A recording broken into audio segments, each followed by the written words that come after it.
Give you some sound. 1, 2, 3, 4, 5. All good? 5, 4, 3, 2, 1. 5, 4, 3, 2, 1. Okay. I can do either. Mark Furner, Minister for Agricultural Industry Development and Fisheries and Minister for Rural Communities. Welcome to Ferny Grove here, the leafy suburb of Brisbane this morning. It's great to be here. And also this morning we're announcing there is one new case and that's linked to the 3 unvaccinated Victorian cases. So once again demonstrates the importance of not only getting vaccinated but following the Chief Health Officer and also the government's rules around keeping safe and health in this current climate. No doubt people out there would be aware of the new strain that's been identified in South Africa, and the consequences of what that may hold. So once again, a community case, was it? It was a community case, that's correct. One community case in quarantine. So that's why it is important to make sure you are vaccinated. We didn't know what we expected when the Delta strain came to Australia.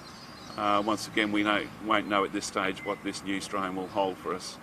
On that, I'll hand over my Chief Health Officer, Deputy Chief Health Officer, to further explain some of those matters. Thank you.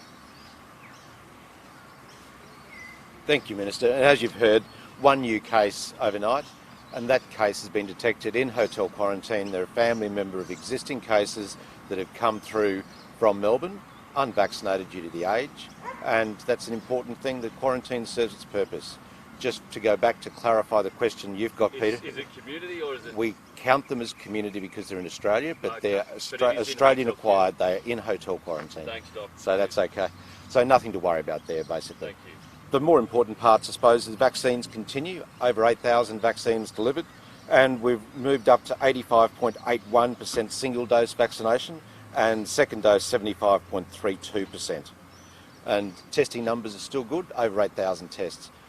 As the Minister mentioned, the other thing we're all watching is the emergence of a new strain in South Africa, and that's part of the ongoing monitoring of new strains. Viruses evolve, lots of new strains come through, but what we watch is the effect of those viruses, whether they're more transmittable, whether they have higher clinical impacts, the impacts on testing, vaccination effectiveness. It's too early to say on any of those questions at the moment. There's enough information that WHO has declared this variant a variant of concern, and there's an AHPPC meeting this afternoon, and we'll look at that in more detail this afternoon at that. But the other important part is there's no evidence of that strain in Queensland at the moment. We do genomic testing on all samples that come through and all tests, and we get a result back within 24 hours.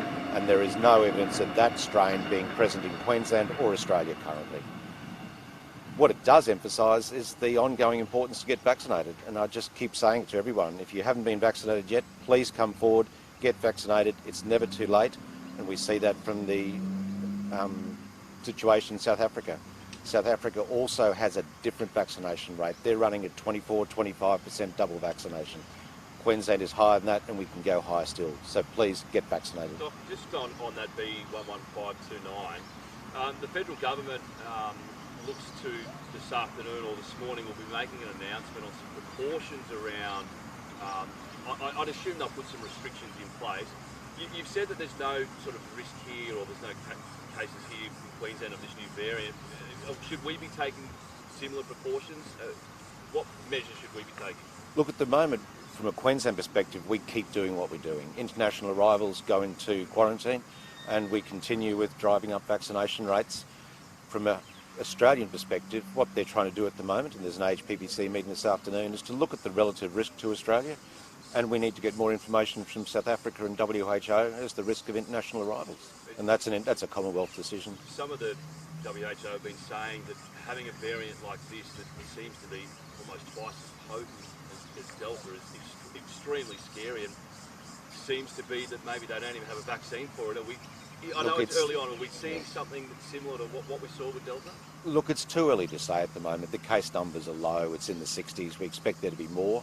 But until we get more information, until we get more details about whether those cases have been vaccinated, non-vaccinated, whether they're people with comorbidities. Remember, South Africa also has significant problems with HIV. and we don't know the integration and interrelationship between HIV and COVID in South Africa yet. It's too early. We need to get more information before we act. Would something like a new variant change the deadlines for those international borders reopening here in Queensland? Not at this stage. There's nothing to suggest there's any risk to change that position. Have you had any conversations with anyone in federal government or anyone in United Kingdom per se to have a chat to them about their precautions or maybe get some more information about it? It seems that the United Kingdom really is on the front foot with this variant. And look, there was an HPPC meeting yesterday and the Chief Medical Officer of the Commonwealth was talking to UK counterparts last night, and we'll hear more about those discussions at HPP this afternoon.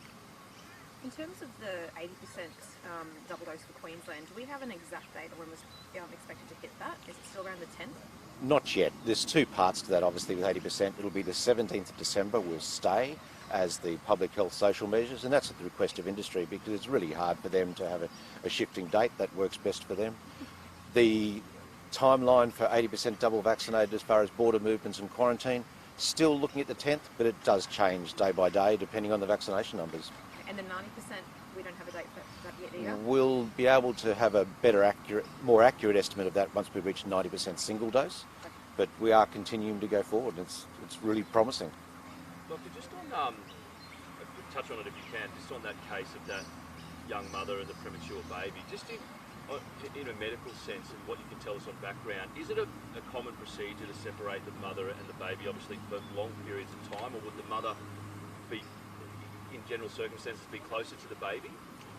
Look, every case is different, and I don't want to comment on the individual case here, but the hospitals and all our hospitals do everything they can to keep mothers and babies together, and there are lots of different circumstances as far as the mother's medical needs, the baby's medical needs, the risks of COVID exposure in neonatal intensive care units when the babies are incredibly vulnerable. So, look, we're continuing to work with the family there. It's an awful situation for them, and we'll do our best to support them. Just a quick one for the Minister. Minister, it was reported yesterday that unvaccinated people can appear to be vaccinated due to a loophole in the Check in Queensland app. Are you aware of those concerns, and are you concerned that anti-vaxxers could exploit that loophole? Look, I'm mindful of some persons raising concerns about the Check in app, but our app is very similar, if not exactly the same as many other states. But the other thing people need to be mindful of, if you're doing that sort of behaviour, you're committing fraud. So you could end up in a situation where you end up going to jail, you end up getting fined up to $13,000. So the best thing to do is follow the rules and laws, and that won't be an issue for you in the future. Minister, is there sort of any instability in the ranks with Labor at the moment, considering that Yvette Darth came out yesterday and apologised for that PCR test debacle when the Deputy Premier and Premier were adamant that Queensland didn't owe an apology? Not at all. There was complete confidence in right across the Cabinet and caucus. Conversely, you look at what's happening in Canberra, there is disunity right across the sector there. People are crossing the floor, voting with other parties. I don't know what's happening down there, but I'm pleased I'm no longer down there in the situation that they're in. Can I turn to the other reason why we're here today, however? And we're here today to remind people leading into Christmas, particularly under my portfolio of having animal welfare, it's so important if you're considering buying a pet for Christmas, make sure the people you're purchasing it for is aware of that. Make sure if you're buying it for yourself, particularly dogs, for example, you've got the area for the animal to run around, you've got the shelter, the affordability. These animals are very expensive. Make sure you're aware of the vet fees, vaccination. All dogs get vaccinated. Make sure you're all responsible when you own a dog or a cat or any other pet for your animal welfare responsibilities as well. So I'm calling on people when they lead into Christmas, have a second think about the present you're purchasing for that loved one or family. Make sure it's the right gift, and make sure of what you're aware of, what it means for you as a family member. Because most animals these days, they have close ties with their family, and they are just another addition to the family. Dr. Aiken, can I just ask, if I could please, these unvaccinated travellers, how do we get unvaccinated people here? Is it the rules clearly state that to return home you've got to be fully vaccinated? How do we allow them in? No, people are allowed to come into Queensland unvaccinated at the moment. This is coming from interstate, but they do go into hotel quarantine, and that's the standard arrangements. There's nothing different. Yeah, I thought the understanding was we had to be vaccinated now to return back to Queensland. No, from we get the 80% mark, you'll need to be double vaccinated and have a negative PCR test within 72 hours to come in.